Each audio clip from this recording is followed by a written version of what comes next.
President Trump is beset by crises on all Supreme Court sides. Justice Ruth Bader Ginsburg died last A stunning letter from Speaker. 1:30 Did you hear us say that? That's so Death is coming for all of us someday.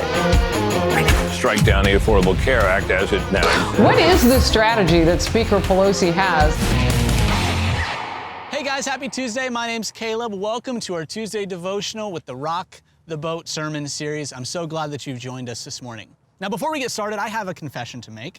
I think confession's good for the soul, and so I need to let you guys know just a little secret about me. And that secret is this, that I am responsible, and I have been at the center of every poor decision that I've ever made in my life. Every bad decision, whether it's financial, relational, spiritual. I chose not to go to the gym one morning. I chose to have that extra donut for breakfast.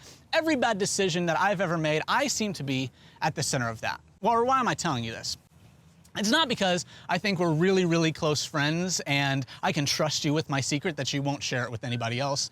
The reason why I'm telling you this is because I have a sneaking suspicion that you are responsible for every bad decision that you've ever made. And you are at the center of every poor decision that you've made spiritually, financially, relationally. And unfortunately, right now in the world that we live today, our national pastime, it used to be baseball, but now it's going on social media and it's railing against political representatives and politicians that are in Washington, D.C. that are on the other side of the aisle of us politically. But the truth is this, that I have done far more to hinder my personal growth and my spiritual development than anybody in Washington, D.C. And you have done more to hinder your personal growth and your spiritual development than anyone in the House of Representatives. See, the problem is this. We have a leadership problem.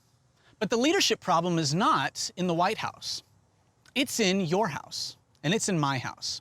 The leadership problem is not the person sitting in the Oval Office. It's the person looking back at you in the mirror every morning.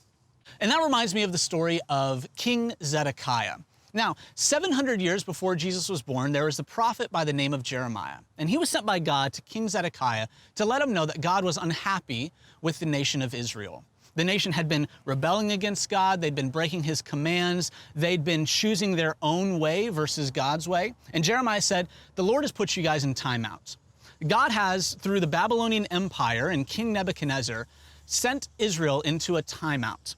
And the Babylonians, they surround the nation of Israel, and basically the previous king had been deposed, and King Nebuchadnezzar put Zedekiah in as king. He wasn't really the king. He was the king as much as he was told he gets to be the king over the little nation of Israel while Babylon is ruling over them.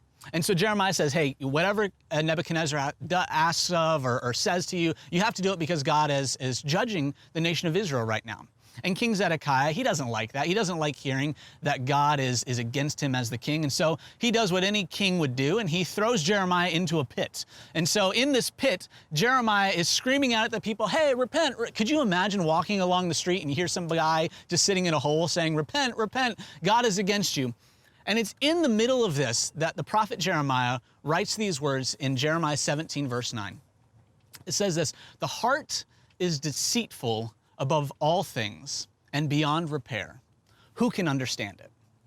The heart is deceitful above all things. Well, there's a lot of things in this world, but yeah, the heart is deceitful above all those things. It's beyond repair. It's incurable. There's nothing that you can do about it. Who can understand it? So why did I do that? You ever ask yourself that after you made a decision? Maybe it was a couple of days later, a couple of hours later, maybe even a couple of minutes later. You said, why did I do that? Well, it's because you and I, we have a deceitful heart. We have a heart that tells us one thing, but it lies to us. But the good news is this, that we have a great physician. We have a God who wants to give us a heart transplant. Now, if your heart is incurable, there's no amount of medicine you can take. There's no amount of exercises you can do. There's no amount of procedures that you can have to fix your heart. You need a heart transplant. But the good thing about our God is that he can and he will give us a heart transplant. So 70 years after Israel has been exiled into Babylon, they come back into Israel.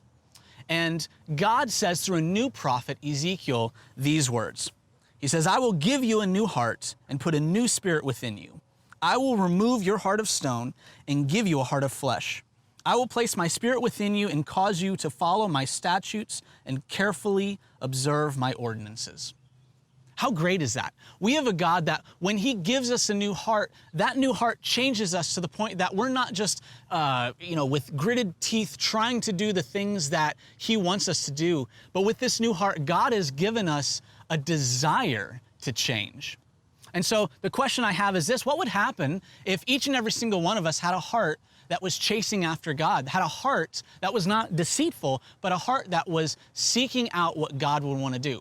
Well, it wouldn't matter who was in the White House. It wouldn't matter who was in the House of Representatives. We certainly wouldn't need the over 600,000 federal laws that are currently on the books, not to mention all the state laws and the county laws and the city laws. No, if we all had hearts that chased after God and had a spirit that wanted to do the things of God, well, then it wouldn't matter who was in Washington, D.C. It wouldn't matter who was in Tallahassee. It wouldn't matter who was in Lakeland overseeing us, because we would all have a heart that chases after God.